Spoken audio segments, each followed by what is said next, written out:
Welcome to the podcast, Dr. Faucette. Thank you. I'm excited to be here. I wanted to start with the fact that, as was mentioned in your bio, pre-DPC, you were in a very different place in life professionally. So could you please give the audience a little bit of a flavor as to what your life was like in fee-for-service and pre-DPC? Sure. So I grew up on the Central California coast. I, grew up in San Luis Obispo. I did my medical school training in the San Francisco Bay Area. Then I went to New York City, where I trained in urban underserved family medicine. And after completing my training, I stayed in the city for about a year. I was working in academic medicine, supervising residents. I also did a lot of integrative medicine and osteopathic manipulation, which we'll probably talk about a little bit later too. And then due to some family health issues, essentially, I moved back to the same area.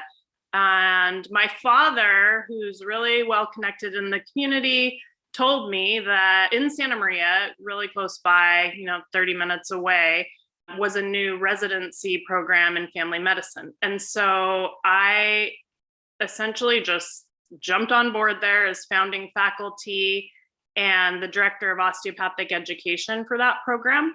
So I'd say about 60% of my time was spent teaching, and the other 40% was patient care.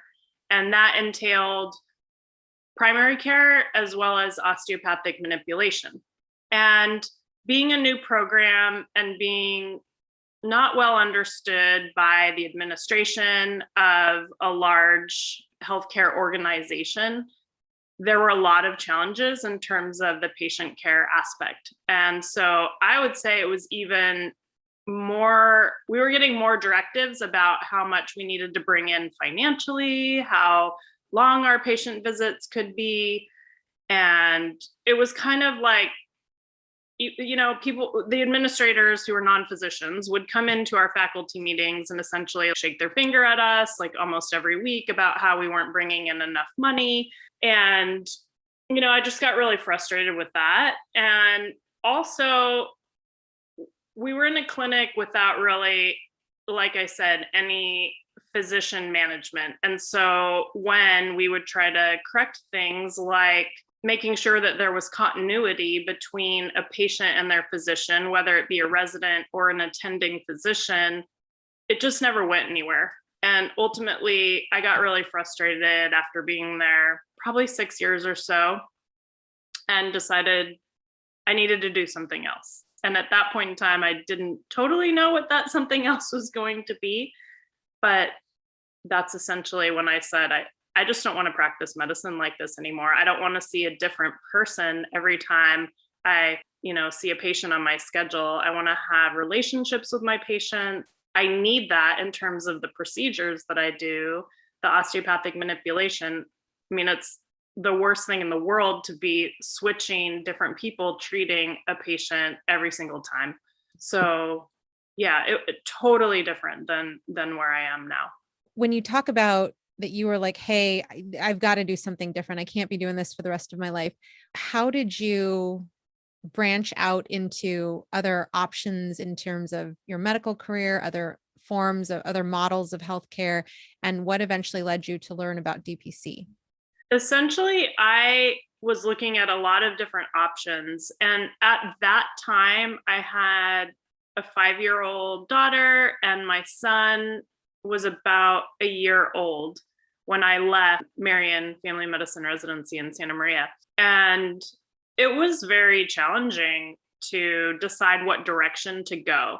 I was burnt out, for one thing, having 2 young kids, and also working in this system that was broken and the day-to-day frustrations of that. So at that time, I really felt like I don't even want to do clinical medicine anymore. And I think, we see that in medical training that, if we're even looking at how many medical students are not going into clinical care, it's because they're seeing all these burnt out doctors in their rotations, and they don't want to do that. And so, yeah, I was sitting there saying, I don't know. And what I ended up doing was a lot of different things. I did medical reviews for essentially like Social Security, disability applications.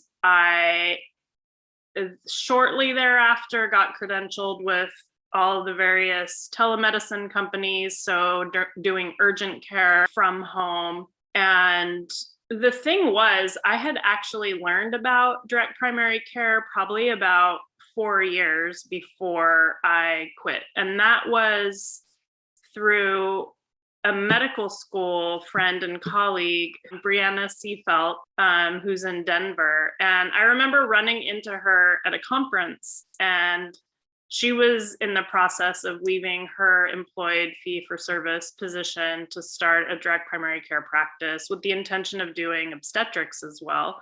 I was really impressed. I was really excited to hear about it and started researching it. I remember getting on the AAFP website and seeing the DPC toolkit that they had at that time, and seeing really that endorsement from my professional organization saying this is a very legitimate and potentially game-changing alternative to fee-for-service model for primary care. And so I kept going back to that. I mean, I was even talking to my colleagues about it and thinking through, how could this work in a setting like ours where we are educating residents? And, how could this even, and I know this is kind of a topic that there's a lot of disagreement in the direct primary care community around, like, can we get insurance to pay us in this model? Because then you get transformation for the physicians, the patients, you get better outcomes at lower costs. And then when you have learners seeing doctors practice in this way, you are creating the situation where more people are going to want to do primary care. Those were all the things that really got me thinking, like, okay, maybe I'll do this. It seemed really daunting because as a resident, especially, everyone tells us never go into private practice. You just can't do that anymore. No one does that anymore. Just take a job, pay off your loans. I'd say, well, half of my class went into academic medicine and stayed in New York City.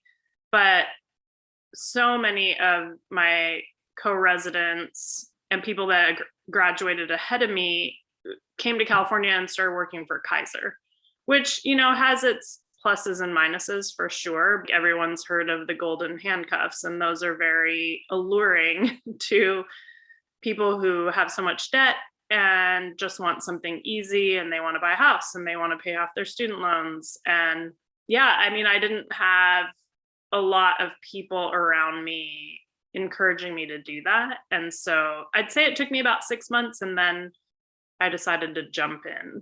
I did not realize that Dr. Seifert was your colleague in medical school. And it's just such a testament as to how important it is to, like Dr. Anand Mehta says, tell 5 people about DPC anytime you get the chance, because you never know what seeds you're going to plant. And so whether it be, telling someone about your practice, telling someone about your future practice, telling someone about a podcast they heard, whatever it is, you never know what future effects you're putting into motion by mentioning the movement. So that's incredible. And when you talk about being involved in the residency and the residents seeing burned out physicians, it really makes people question what are they going to do in fee for service and beyond. And so I really hope that the more and more we get the word out about how in DPC, you can have autonomy, you can plan out your financials to pay off your loans, but at the same time, you get to, as you're doing every day, practice medicine the way you want to. And so I hope that the culture does change as more of us are talking about direct primary care, and every single practice featured on this podcast, every single physician has made an impact positively in their community by doing this model. Absolutely.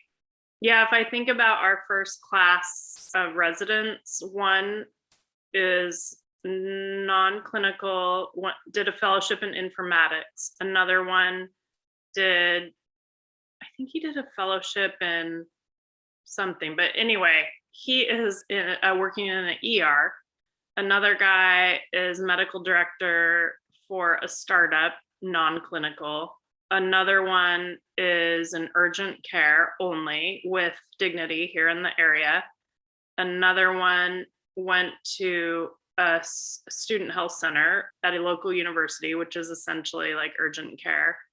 And then one is working in an FQHC up in Northern California. So one of the 6 is doing primary care.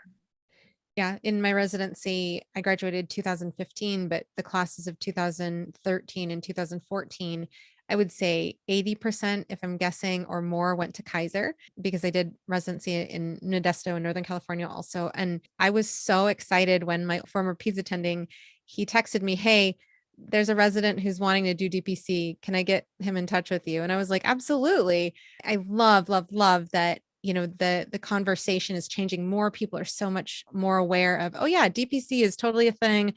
Don't know if it's an option for me, but I at least know it's a thing. And so it's sad to hear that that was the trend, but I definitely would say that that is where we can make a difference. And so I want to pull on your experience having been at Beth Israel and having exposure to underserved urban medicine. I want to ask about that because you're returning home to where you grew up. And I want to ask about something you had mentioned in a radio interview, that so many people are affected by medical expenses that cause them to file for bankruptcy in this country. So when you were thinking about your training in urban underserved medicine, as well as wanting to do DPC, how did you develop your model? So I was getting started at a very unique time in history, right? Like, I really launched my practice full force in January of 2020.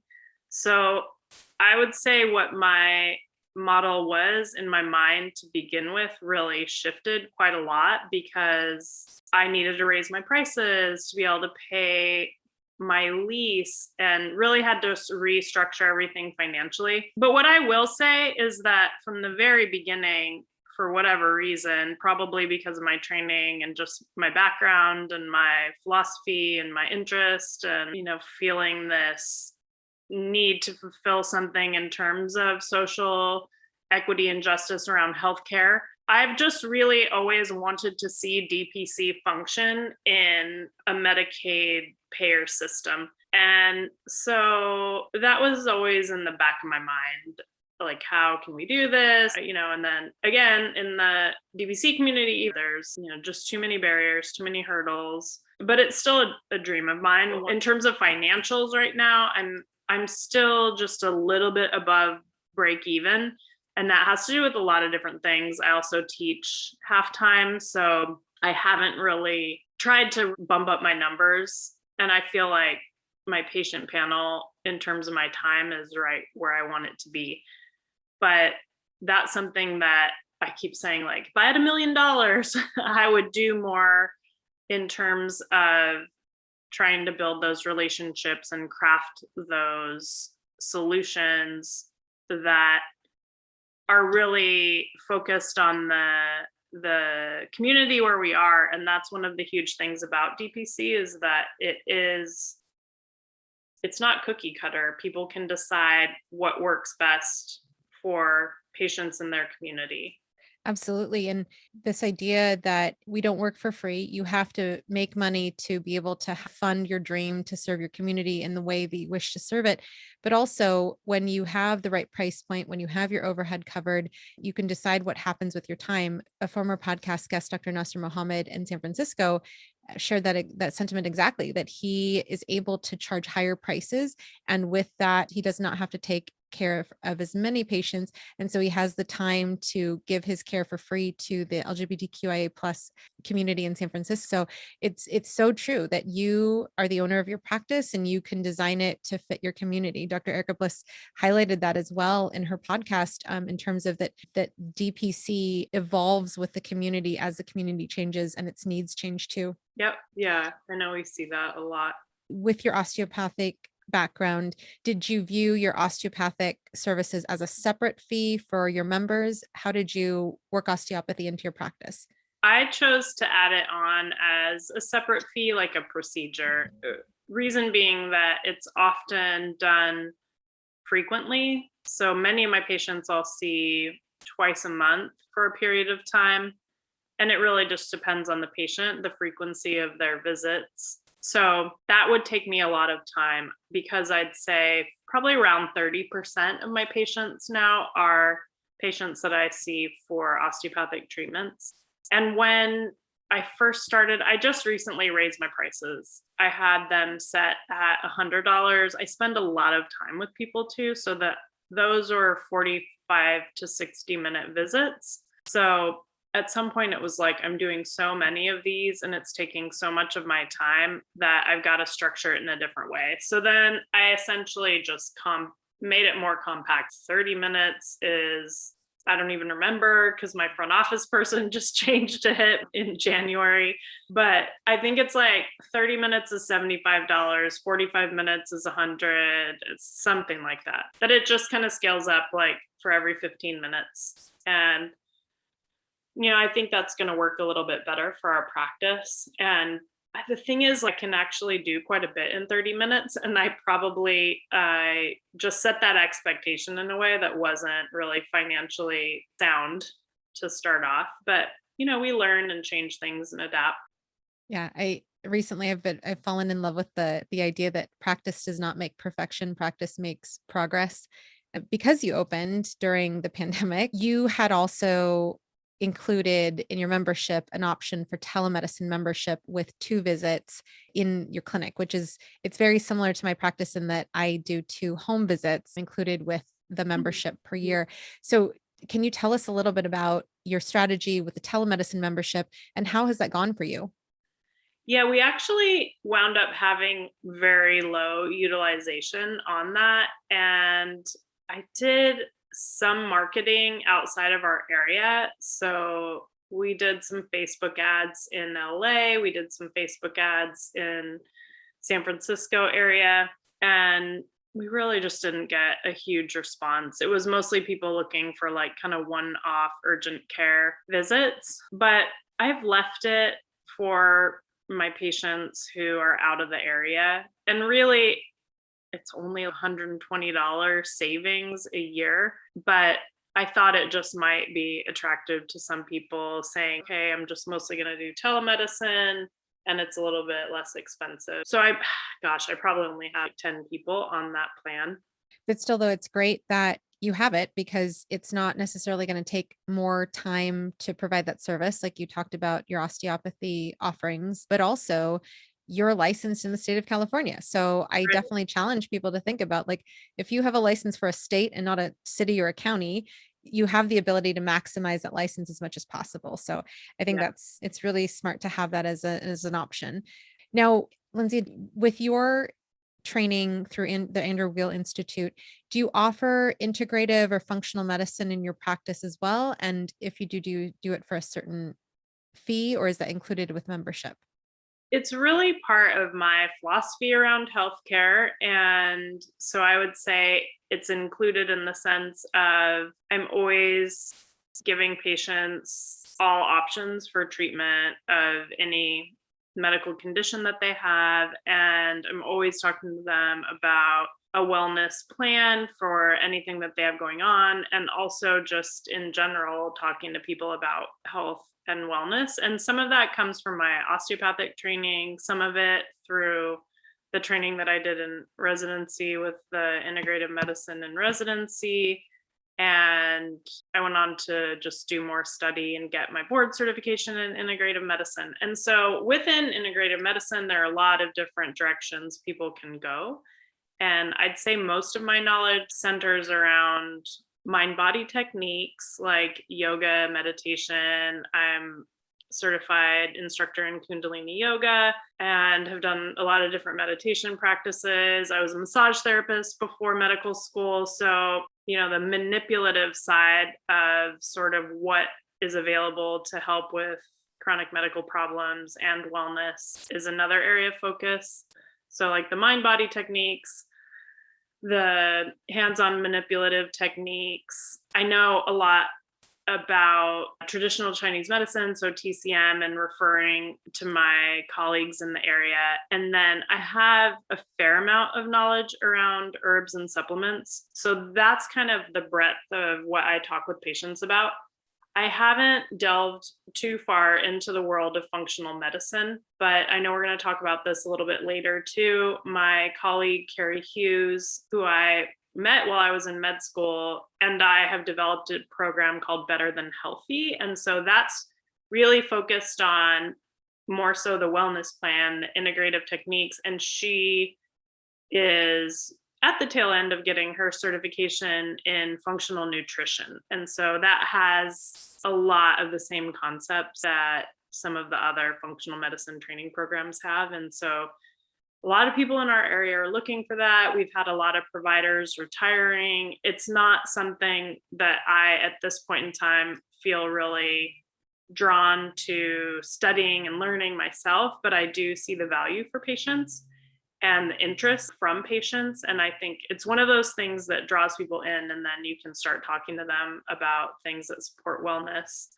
and, perhaps uncover things that we wouldn't have uncovered through more traditional means. So yeah, that's how I build it in. Awesome. And I want to ask because yes, we are going to speak to that a little bit more in detail in a bit, but I want to ask with integrative health, Dr. Micah Yu, who's a rheumatologist who's been on the podcast, Dr. Emily Scott, who's nearby you in Irvine, you guys have all been involved in the Andrew Weil Institute. So I'm wondering, in addition to the Andrew Weil Institute, if a family medicine physician were looking to start learning more about integrative health or wanting to, to seek certification, what are some steps that you would advise them to take just to learn about how to incorporate that into your practice and your opinion on whether you should get certified or not? So for me, I got certified because I was essentially the director of this program at the family medicine residency, and I had the opportunity and the support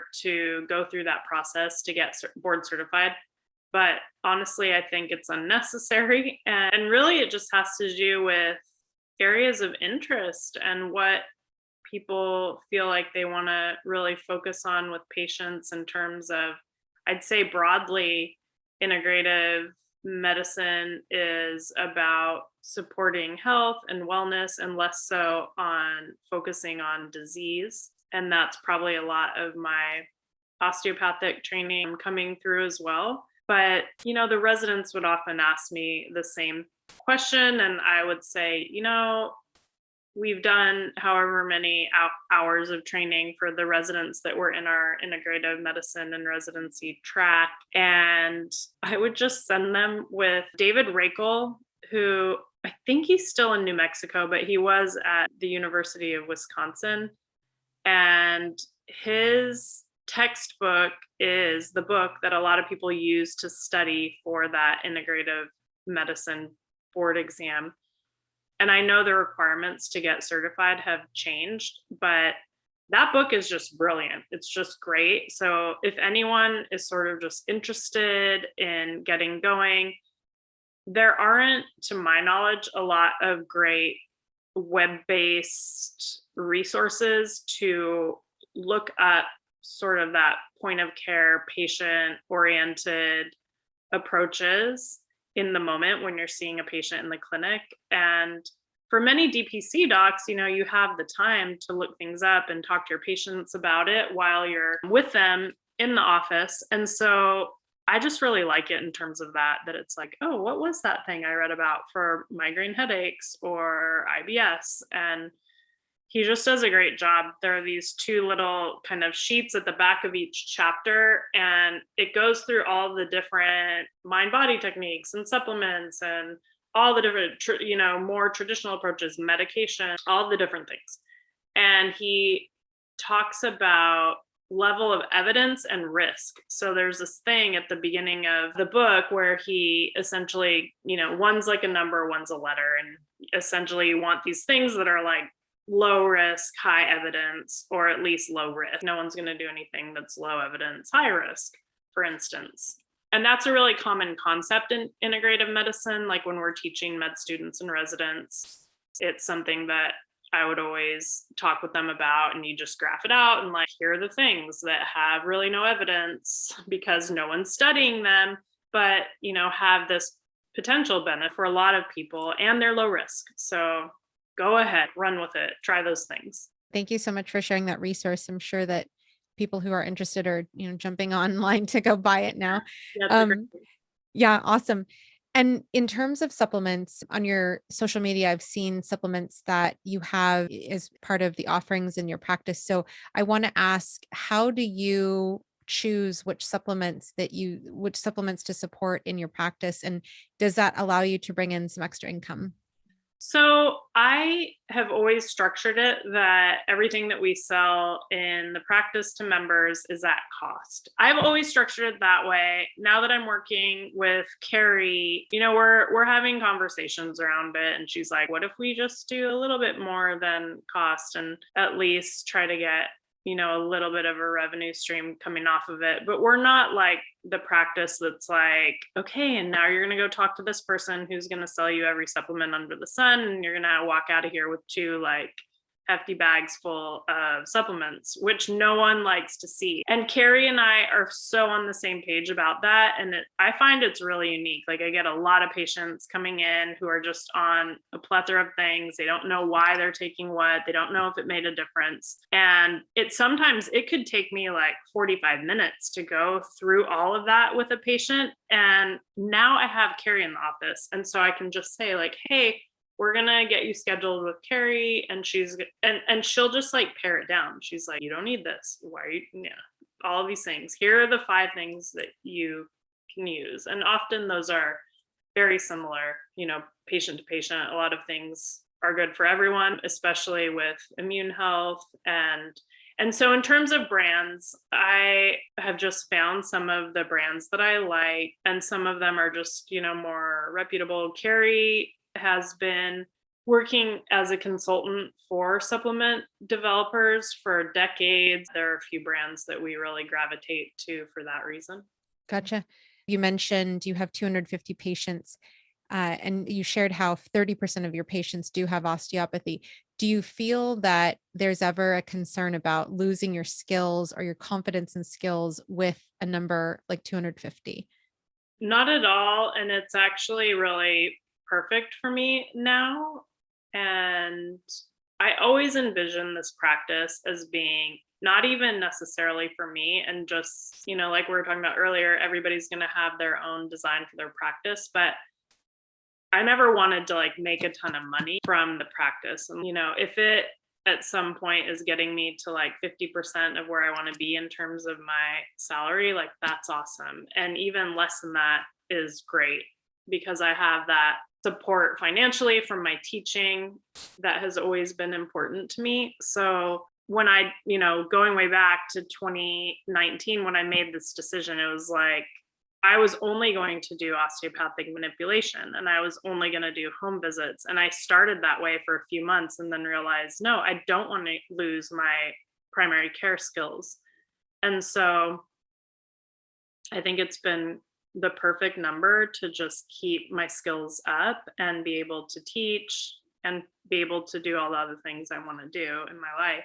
It's so important to hear. And I love that, especially because you've chosen this path to allow you to live the life that you want to live and to practice medicine the way you want to practice. And so, the ability to take a step back if you're at a transition point to say, what do I love about medicine, about life? What do I love about my community? Whatever it is, and have those as the things that you're working to incorporate in your life goal. I think that's so important. And like you said, it can change at any time, but you have the ability to pivot if they do change. So I love that. I want to ask, when you made this decision within 6 months of opening, how did you find your physical space? So my first space was mid 2019, and that's when I was going to just do osteopathy.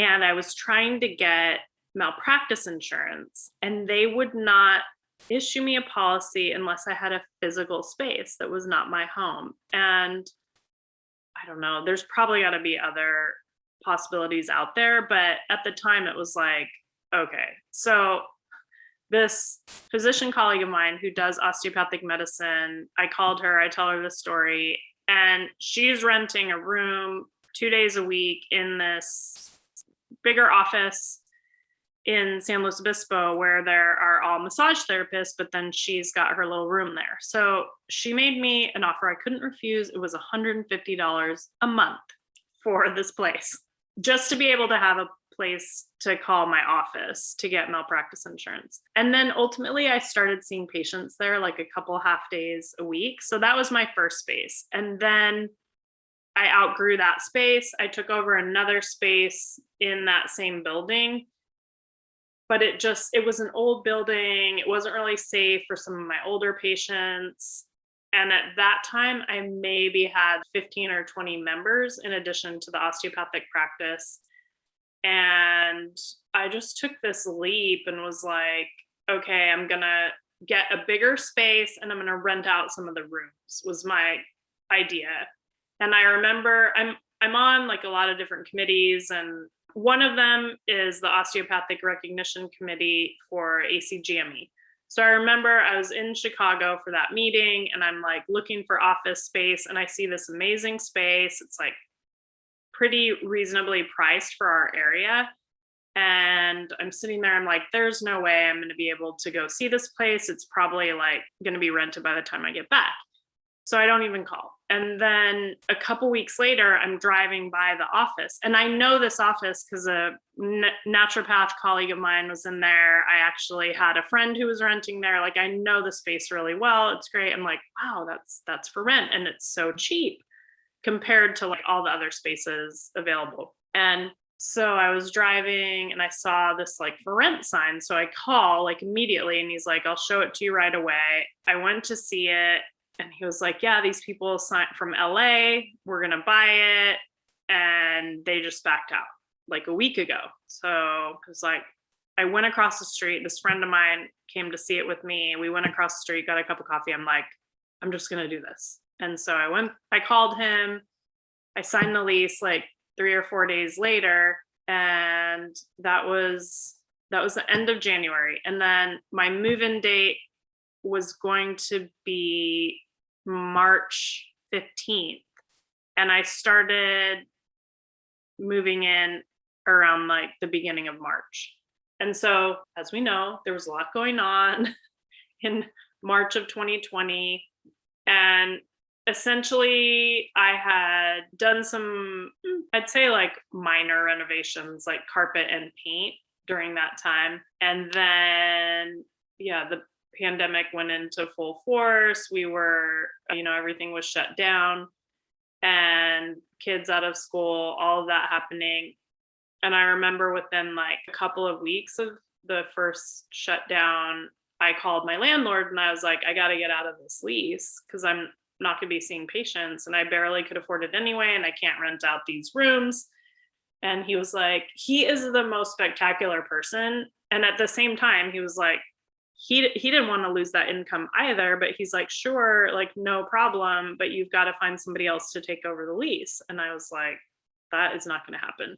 So I was like, I'm just going to like roll with this. I tend to go with my gut instincts a lot. and it usually like works out, sometimes not, but in this case, it really like in retrospect worked out. And so I was like, I just got to like make some money for a little while and just, pour it into supporting this place until I can get the practice going.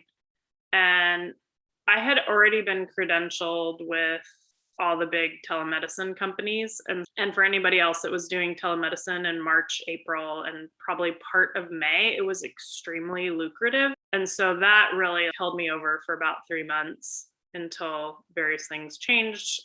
Largely the whole fee-for-service system kind of like screwed the physicians again. Pardon my use of that language. But yeah, it's been great to have that bigger space. And now I have that same physician, actually, that first office closed down.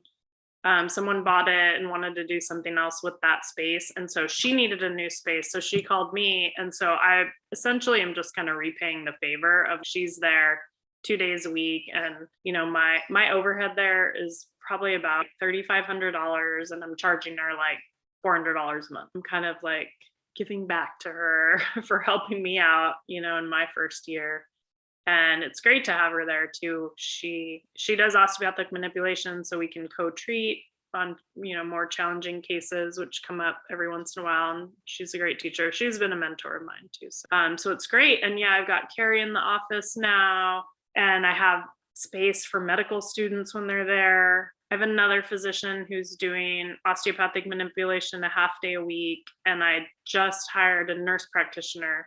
And I didn't mention to begin that I have what's called a hybrid practice. So I still bill Medicare.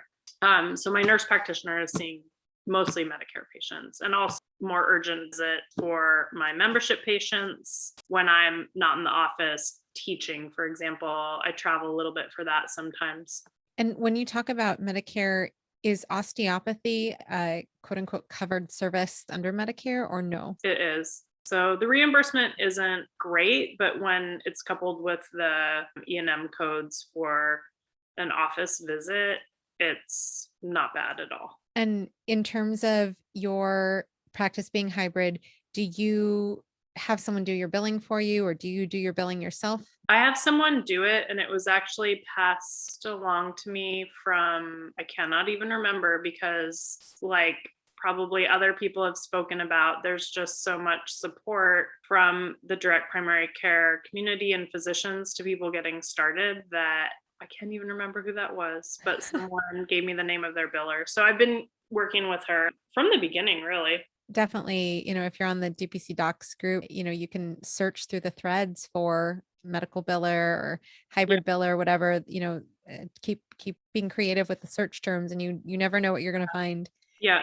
And she's working with other DPC practices for sure. Now, I want to touch on how you've really engaged with your community. And I highlighted it at the beginning, but you've been featured, for example, on radio spots in your community and on hometown radio. And for those of you who are interested in hearing Dr. Faucette, you can go to her accompanying blog post. And I've posted the interview she did in January of 2020 and May of 2020 there. So you can see, a little bit more detail as to what we're talking about. But I wanted to ask first and foremost, how did you get to be involved with this radio station locally?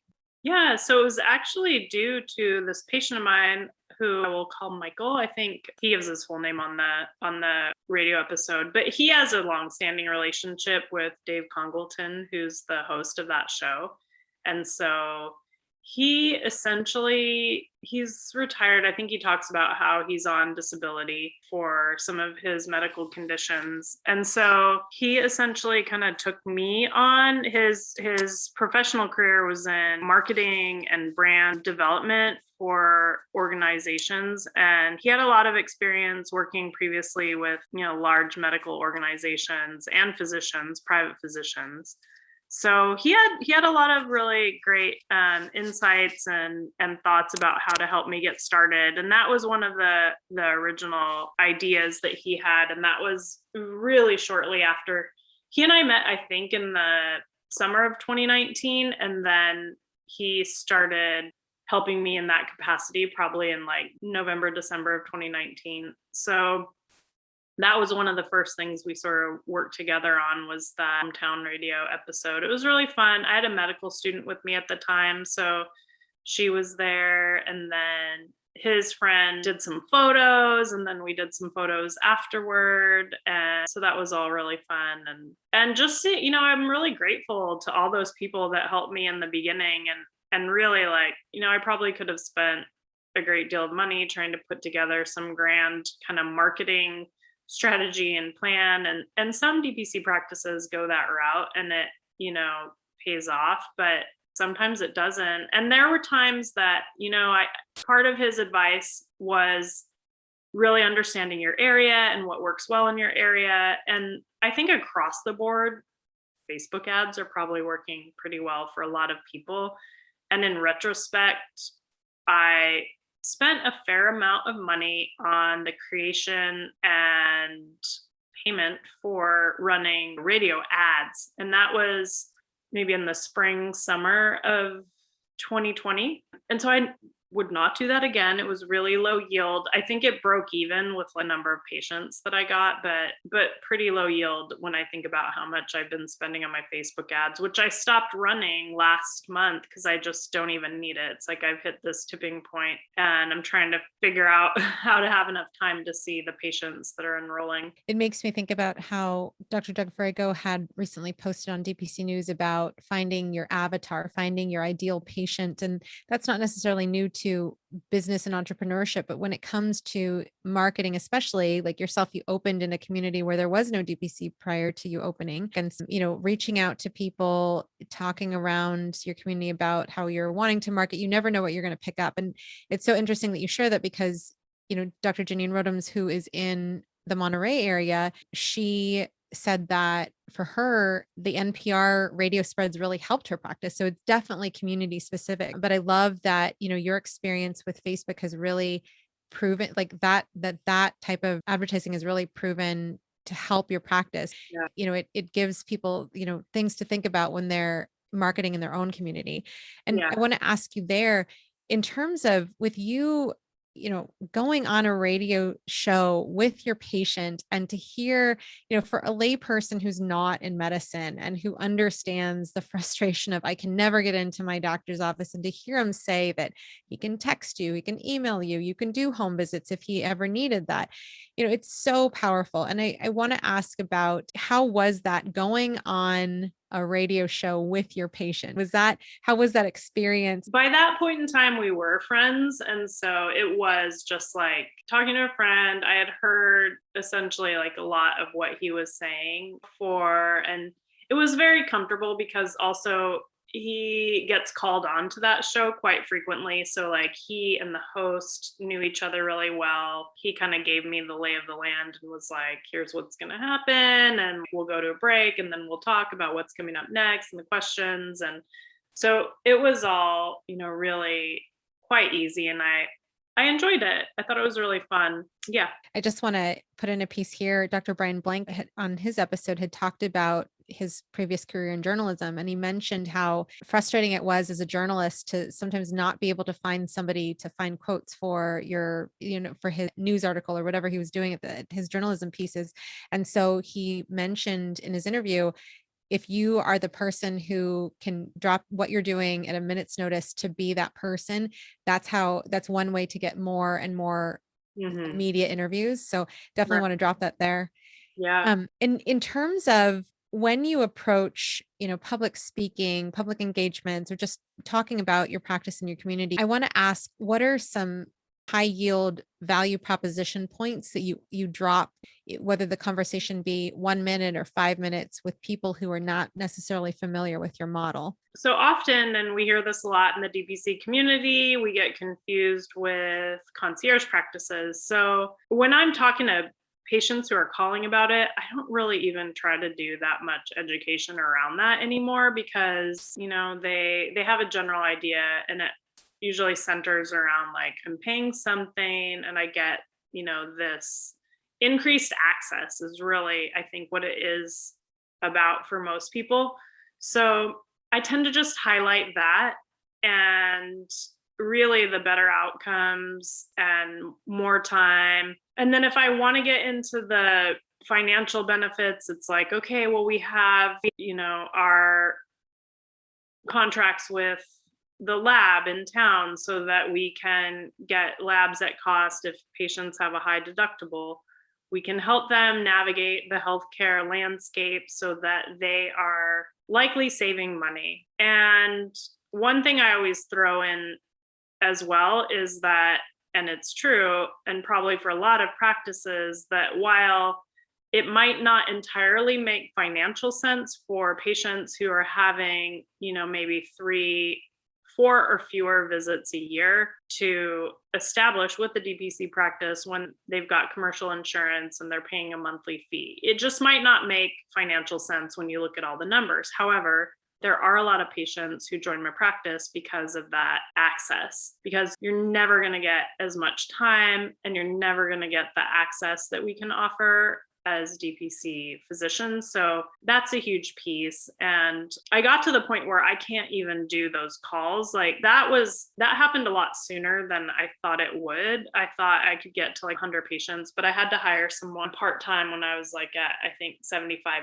patients. And within a few weeks, she's fantastic. She saves my life every day. Her name is Selena Garcia, if she listens to this, because I tell everyone when they meet her, people that like know me well and haven't met her, they're like, oh, you're Selena. Oh, you're a lifesaver. She talks about you all the time. My patients love her. Anyway, she got really up to speed in terms of going through all the basics. And every once in a while, someone wants to do a meet and greet, which we do, but now, we're getting quite a few patients a month still. So I think by the end of this year, I'll be definitely like profitable more so than I am now. Wonderful. On your Facebook page, and I definitely encourage people to go check out Soul Health Centered Facebook page, but you have at the very top left a set of questions. I thought it was magical. I was like, how did she do this? But it says, what is direct primary care? And it has a button to ask you that question, or what are the benefits of DPC? What's included with the membership? And is there more? So I'm wondering, in terms of on the back end, do you have automated responses? How do you use that to help you get understanding about DPC in your community? And how has that helped your practice? Yeah, so that specifically, I think I set that up when I was doing all my social media management myself, which again changed pretty shortly into the whole foray of doing all of this because it's not my strong suit. I don't like it and it takes a lot of time. So if you have that constellation of things, you probably just should step away from that activity as soon as you can because it's not a good combination. But I don't know that helps me all that much. Oh, this was the big thing that really helped in terms of Facebook and kind of everything else I did. Another one of my patients does SEO, so search engine optimization, and she just got that super dialed in for me. And then once that was dialed in, like if anybody puts like primary care or family medicine, concierge, like all these different things, I'm always like the second thing that pops up. And the only reason that my friend Andrea and her practice is higher up is that I just haven't tried to get as many Google reviews. But that in combination with the Facebook ads is like the magic, right? And then I was trying to get like leads, like where, or whatever you call that, like the information of where they were coming to you from. And, people would say online, but you never really know whether how they ended up seeing that ad, what they searched for, if they saw me on Google and then, saw the Facebook ad, called. And in terms of social media, I think of you as like the queen of headshots and repurposing evergreen content. If you haven't been to Dr. Faucette's IG feed, you should totally check it out. But I love how you've been able to beautifully have, your colors continually represented, but also with your headshots, you're able to put in little quotes. And so can you talk about your strategy there and how, Sure. how often do you do headshots? Sure. So I have a team that's working on this for me now, and they're wonderful. Daniela Moran is her name. I got in touch with her and this was at the advice of a lot of the DPC docs in that Facebook group, to just get out in your community, like go to meetings, like meet people. Some people do the BNI groups. I kind of like tried a lot of different things, but what really aligned with me and my interest, and I like the group of people, was an organization called the National Association of Women Business Owners, so NAWBO. And they were actually using this virtual assistant to do a lot of their social media and newsletters and emails and things like that. One thing that I got going pretty early on was a newsletter, and I had all these different people. So I had like one person doing my social media, and then I had somebody else doing my newsletter. And then it was just like too many people to deal with, like communication, and things were like not happening exactly like I wanted. So I transitioned over to Daniela and her team for doing my newsletter. and my social media. And essentially, I don't know. I think I had an initial kind of group of photos done, and then maybe 3 or 4 months later got some more. And then I was like pretty checked out from it. And then they at some point were like, we need more pictures. So then I just have a friend here in town that does most of them. And then I did another set maybe a couple months ago with a woman here in town that I met through Nabo as well.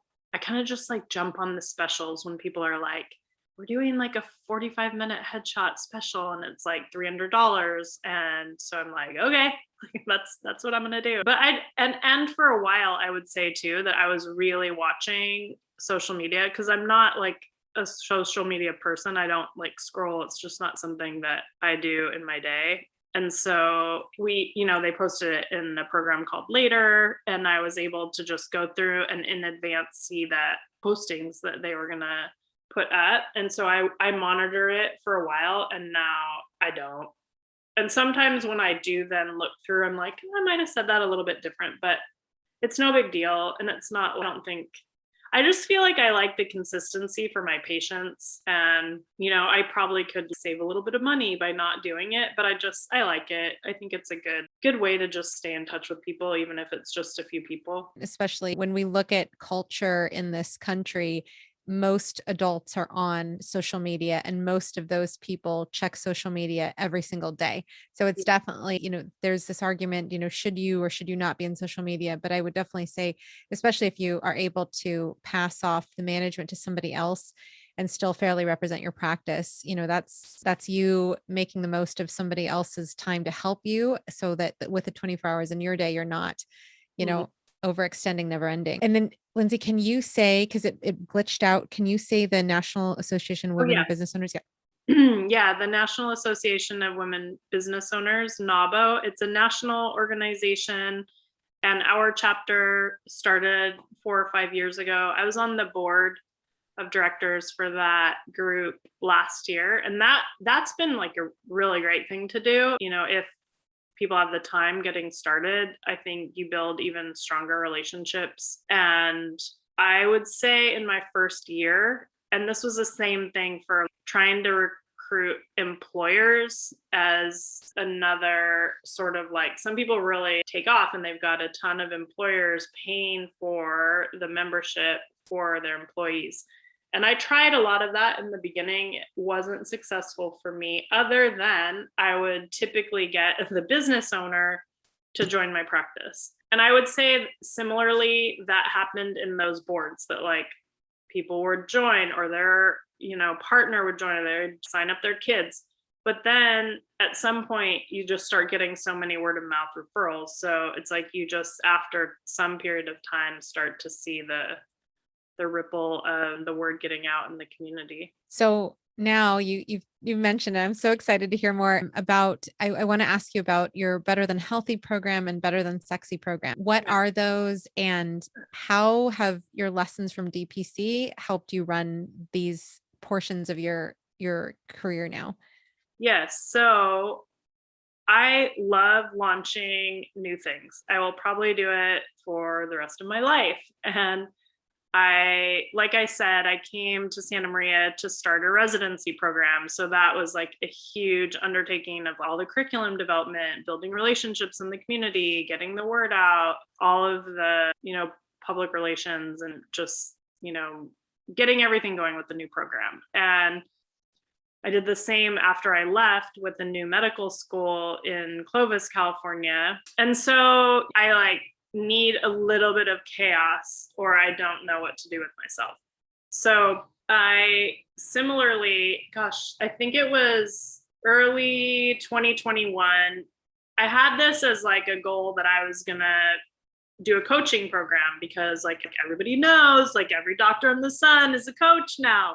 And so I was like, okay, I'm going to do this coaching program in like a year. And then I'm like looking at something late at night, and I realized, it really is only like 5 to 10 hours a week. And I'm like, okay, I could do that, even though I have 2 little kids in this practice and like all the other things. And then I had always had a really big interest in women's health and sexual health and wellness. And so as we started going through the program, I was like, I think that's what I want to do, because I feel like there is really a lack of information. And really, it's one of those things that even, talking to the residents about it, it's just so often not addressed for women or men. And it's a big part of people's lives. So that Better Than Sexy program, it's like catchy title, but essentially it's around talking to people about their relationships, intimacy, and any, really specific kind of sexual health, wellness things that they're dealing with. And really, when you talked about like the avatar and the ideal patient, it's like, for me, it's, busy women in their 4th, 5th, 6th, 7th decades of life who are having challenges in any of those realms, like relationships, intimacy, sex. And really in the beginning phases of getting that launched. And I have a few patients though, and that was really a big inspiration too, that we're just like, I just start to talk to them about some of these things and they're like, no one's ever asked me that before, or I just assumed that my life was going to be like this forever, and really not having their frustrations addressed. So that is like really a one-on-one coaching kind of program right now, that I have 2 people that I'm working with, and really it probably like a lot less like I did with my DPC practice. I still have people that are enrolled in the kind of like dirt cheap for my area membership plan. So similarly, I'm kind of getting that rolling that way. Better Than Healthy has had a lot of interest from my patients already. So Carrie Hughes and I, who I talked a little bit about earlier, but in a nutshell, to give you a little more information about her, she's an ethnobotanist. I had no idea what that was until I met her. And that is the study of the relationship between people and plants. And so her focus has been, as I said earlier, as a consultant for supplement developers. She worked for Pure Encapsulations, which a lot of people are familiar with that supplement brand, for a very long time. She does these like super cool things. Right now, she's working with a company on development of a beverage that has herbs in it that create a feeling of like relaxation, focus, essentially like looking at different herbs that can create this, even like a sort of like low kind of euphoric state that people, might expect from like a CBD drink or alcohol for that matter, like an alcohol alternative that isn't CBD. So she does a lot of like really creative, interesting things. She's great with patients. She hadn't done much clinical work until the past few years. She got into more clinical herbalism, and now she's working with flower essences. And that's where this whole idea of Better Than Healthy came from. And I won't go into this whole rabbit hole of flower essences, but you can definitely go to the website and check it out, betterthanhealthy.live or .live, whichever helps you remember that. And there's a lot more information there, but essentially it's like homeopathics. And what I started to notice with the patients, well, with myself, because I think I was one of her first people that she worked with in this clinical way. And I remember her doing the intake. It was probably like 45 minutes. And I was like, no way do I have an issue with that. Or like, oh, that's so resolved. Like that has nothing to do with the fact that, I'm having trouble with this or that. And I was kind of skeptical, I was like, okay, flower essences, whatever.